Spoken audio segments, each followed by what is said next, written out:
Yes, Lean Atova Nema lessons and tips to give you. I know we're just by the foundation stage of Project 80 Squares. We're building a small 2-bedroom cottage in Zimbabwe, and well, just by the foundation stage, they already got notes. Let's get into them. Okay, guys, number one, always be saving. One of the most popular questions I get is, Len, how fast does it take Maria Kochete? It takes like a day or two for each stage. Well, for a cottage, right? A day or two, and then we have to wait for inspectors. And guys, you do have to go and pick up the council guys to come and inspect. So that's also maybe the bit of the wait time. Again, it's all on you. How fast you send the builders money, how fast you buy the material, and how quick you are to go and get the inspectors to come to your site. So guys, always be saving, always be saving, always be saving. Another note on the saving, depending on the country you're building from, as you guys know, South African based, kangogara waziva iwe kuti $100 is 1,900, you know what, just 2,000 rands. Just tell yourself $100 is 2,000 rands. It saves you from a lot, right? The stress, the panicking, kufila like urukujigirwa mari, right? Think about it. You have sent 4,000 rands. You go to $200, right? You're like, guys, now so yeah, I just wanted to clarify that part. Exchange rates, a big thing, right? And Zim, I don't know, when all is said and done, I'll literally say a home could be cheaper even in Zimbabwe than in South Africa. But the exchange rate, all right, give yourself grace. I think this ties in with the money as well, in terms of a lot of people are building with cash. When I say cash in this context, is you're taking money from your savings. You didn't get a loan from the bank or any financial institution, and you are paying cash, because I don't think it's financially savvy to take a loan to build a home in Zimbabwe. The returns, because it will take you so long just to pay back on the interest, yet this is like a home for you to just chill with your family, unless you're gonna put it on Airbnb. But I'm not so sure if Zimbabwe is such a hot spot where you get your money back that quick. I mean, I'm from Gary Rentals. For a full house are like at around $150, and then so a lot of people are building cash. So the thing is, give yourself grace. You are building from your savings, you are building from the surplus of, the world is expensive right now. So a bond mortgage will take 20-30 years to complete, to finish paying up, and you want to finish building a house in like a year. I don't think it's possible. It is, depending, but the point is, if you're like struggling like me, I'd say give yourself grace. You're trying to the best of your abilities, and I hope you are, right? The third biggest lesson I have is take your time with your plan, the housing plan itself. I did show you guys my plan. Maybe I'll even put it here in the blank space so that you guys can see. It was afterwards I started having rethinking again in terms of where that little portion I want to change it to go somewhere else. This could have been a better use of space, and also just knowing your lifestyle, right? Open plan, closed plan. Do I even really need 3 bedrooms?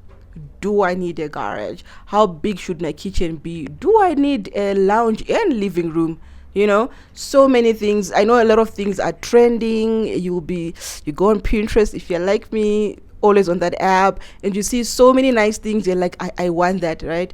And at the end of the day, all I'll say is every thought, every design, every bright idea you have will cost you money and time, right?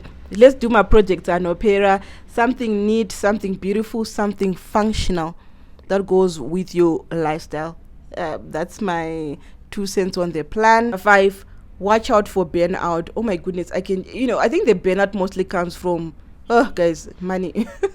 Right? Every month you're saving, you're not even having fun anymore. And this project is maybe, especially if you're building a main house, a big house, I can see how you could get burnt out, your family gets frustrated with you. Right? It's like this huge house you're building, 10 years of your life, you don't go on vacations, you don't travel, you're even buying yourself nice things. So I think burnout, find things that you can do. Okay, if let's say every month you've been sending $100, if you're thinking you're now getting burnt out, try and scale back a little bit. $80 is good enough. That's what I think. If you're in a marital situation, if you're married, do also do check-ins with your partner to be like, hey, are we still on par? This was and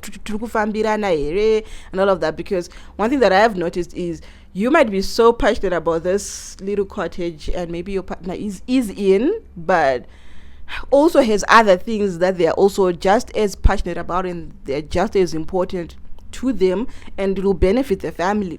So I think those regular check-ins are great for yourself as well as other people that are doing with you this project situation. From last, not all plans work out, guys. I think be flexible.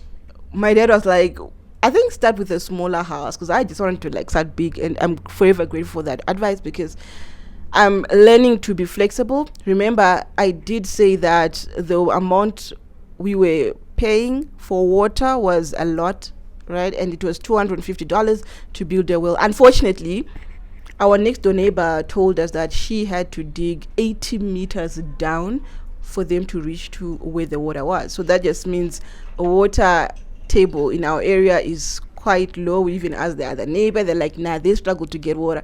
So 80 meters is quite low. So the well thing is done. We're going to continue doing the water thing, and that just means that I do need to save up for, I think, around $4,000 for a borehole. I think that's the going price, around 4,500. I even asked ChatGPT, and Chat confirmed with those numbers.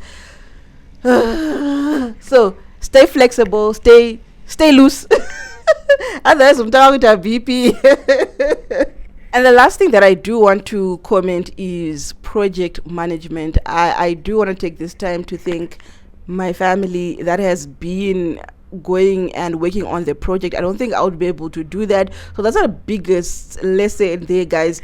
If you don't have anyone trustworthy these days, I do see companies that are offering 10 key solutions and all of that, where it's a professional thing and they're doing it for you. But I guess that would cost a bit more money. But if you're building a main house, that will cost you like around 150,000, and having a professional project manager will cost you like 10,000. This is just me.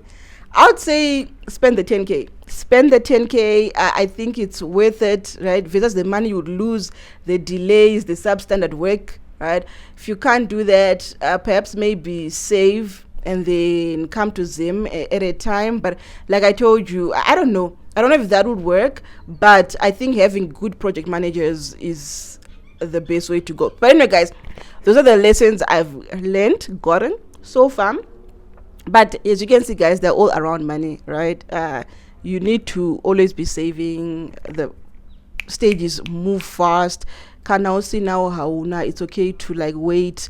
And I think the biggest takeaway I have is just start. I started with like less than, so every month end I send money and we buy whatever we can, and we'll be doing that. And I think the next episode is walls, or we'll talk about the money I want to save for 2025. Let's see how I'll be feeling on the day of filming. Other than that, guys, let me know, are you building in Zimbabwe? What are the lessons? What do you think you could have done differently? Let me know. Remember, you are amazing. Don't let anyone tell you otherwise. Until next time.